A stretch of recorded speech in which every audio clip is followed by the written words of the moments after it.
మీరు అన్నారు కదా, కొందరికి ఈ సోషల్ మొబిలిటీ అనేది కావాలి, లేకపోతే చాలా హై సోషల్ రెస్పెక్ట్ కావాలి. ఇది నాకు లేకుండే when I started the preparation. కానీ ఇంటర్వ్యూ స్టేజ్కి వెళ్ళినప్పుడు I started meeting lot of civil servants. Opportunities వస్తుండే బికాస్ ఆఫ్ మాక్ ఇంటర్వ్యూస్ ఇవ్వడము, అవును.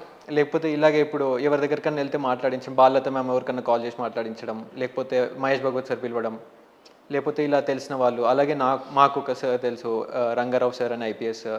ఇలా తెలిసి వీళ్ళందరినీ కలిసినప్పుడు నాకేమనిపిస్తుండే అంటే, అప్పుడు రియలైజ్ అయ్యాను నేను, the kind of mobility and the kind of respect civil servants get irrespective of the good work that they do. ఇది కూడా ఉంది. ఇవన్నీ ఇంటర్వ్యూ స్టేజ్ అయితే నేను చాలా సీరియస్గా తీసుకొని ప్రిపేర్ అయ్యాను మ్యామ్. అంటే ఈ ఆపర్చునిటీని అసలు ఇంకా మిస్ అవ్వద్దు అని నేను చాలా స్ట్రెస్లో ఉండే ఇంటర్వ్యూ స్టేజ్లో.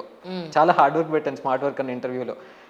ఇవన్నీ ఫ్యాక్టర్స్ ఉంటుండే ma'am back of the mind. So these are the things. అంటే ఏమీ లేవంటే అలా కనిపిస్తాను నేను ఏం లేవని, బట్ దీస్ ఇప్పుడు మీరు చెప్తే నాకు అర్థమైంది. I got it. ట్రూ కరెక్టే. ఎంత ఫినాన్షియల్గా స్టేబుల్ లైఫ్ ఉన్నప్పటికీ కూడా మనల్ని కదిలించే విషయాలు కొన్ని ఖచ్చితంగా ఉంటాయి. అందులో మీరు చెప్పిన points three it's valid. And నేను ఇప్పటికి కూడా అప్పుడప్పుడు ఆ AP group 1 sir video open చేసి చూస్తుంటాను. When I feel very overwhelmed, ఏదో అచీవ్ చేసినప్పుడు నేను అది చూసి చూస్తుంటాను. అది చాలా బాధ అనిపిస్తుంది.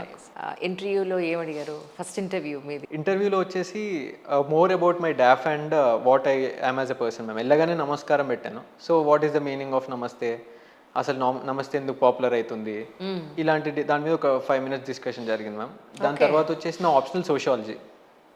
సో సోషాలజీ మీద 2 members అడిగారు, లైక్ వేరియస్ కాన్సెప్ట్స్ ఆఫ్ సోషాలజీని అప్లికేషన్ వైజ్గా అడిగారు. సపోజ్ సూసైడ్ అనే కాన్సెప్ట్ ఉంటుంది మ్యామ్ సోషాలజీలో. అవును, ఎందుకు చూస్ చేసుకున్నారు సోషాలజీ? యాక్చువల్లీ ఇది అగైన్ మీ చాయిసేనా?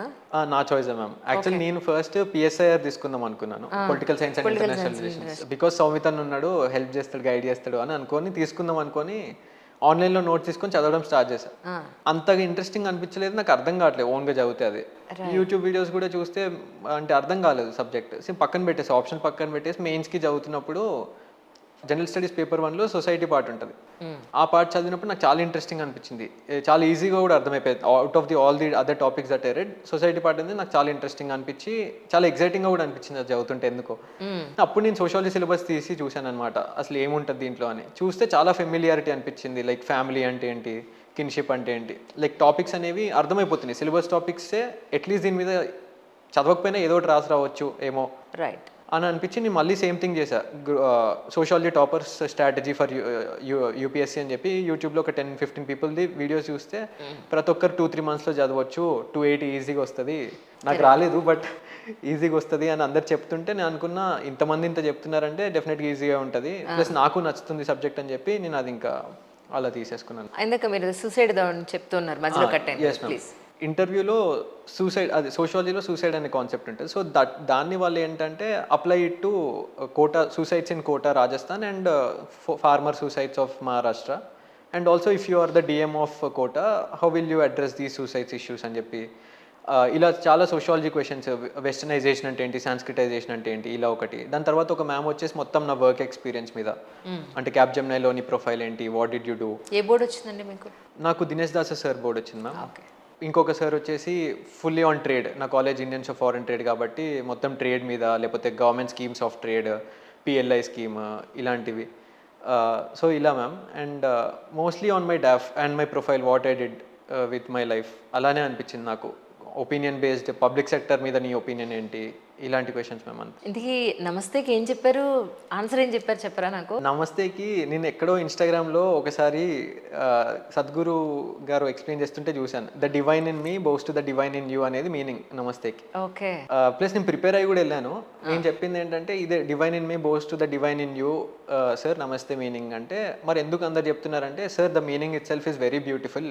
అంటే ఆలోచించండి, అంటే we must think sir that we are respecting the divine in the other person with the divine with in our self. అంటే ఇంత బ్యూటిఫుల్ మీనింగ్ ఉన్నప్పుడు ఇది చెప్పడమే బెటర్ కదా అని చెప్పి నేను చెప్పాను. దాని తర్వాత అసలు ఎందుకు పాపులర్ అవుతుందంటే, నేనేమనుకున్నానంటే రీసెంట్గా G20 అయింది కదా, G20లో హానరబుల్ ప్రైమ్ మినిస్టర్ గారు ప్రతి ఒక్కరిని అందరికీ నమస్తే పెట్టి గ్రీట్ చేశారు. కోవిడ్ తర్వాత కూడా కొంచెం చాలా బాగా ఫేమస్. సార్ అయితే సార్ ఏంటంటే నో యువర్ రాంగ్, కోవిడ్ వల్ల యాక్చువల్గా ఫేమస్ అయింది అనేది అని చెప్పి చెప్పారు. అలా దాని తర్వాత ఇంకా సీరియస్ గా క్వశ్చన్ స్టార్ట్ అయ్యాయి. ఇది క్యాజువల్ డిస్కషన్ లాగా ఉండే, మిగతాదంతా ఇంకా సీరియస్ గా క్వశ్చన్స్ లా స్టార్ట్ అయ్యాను.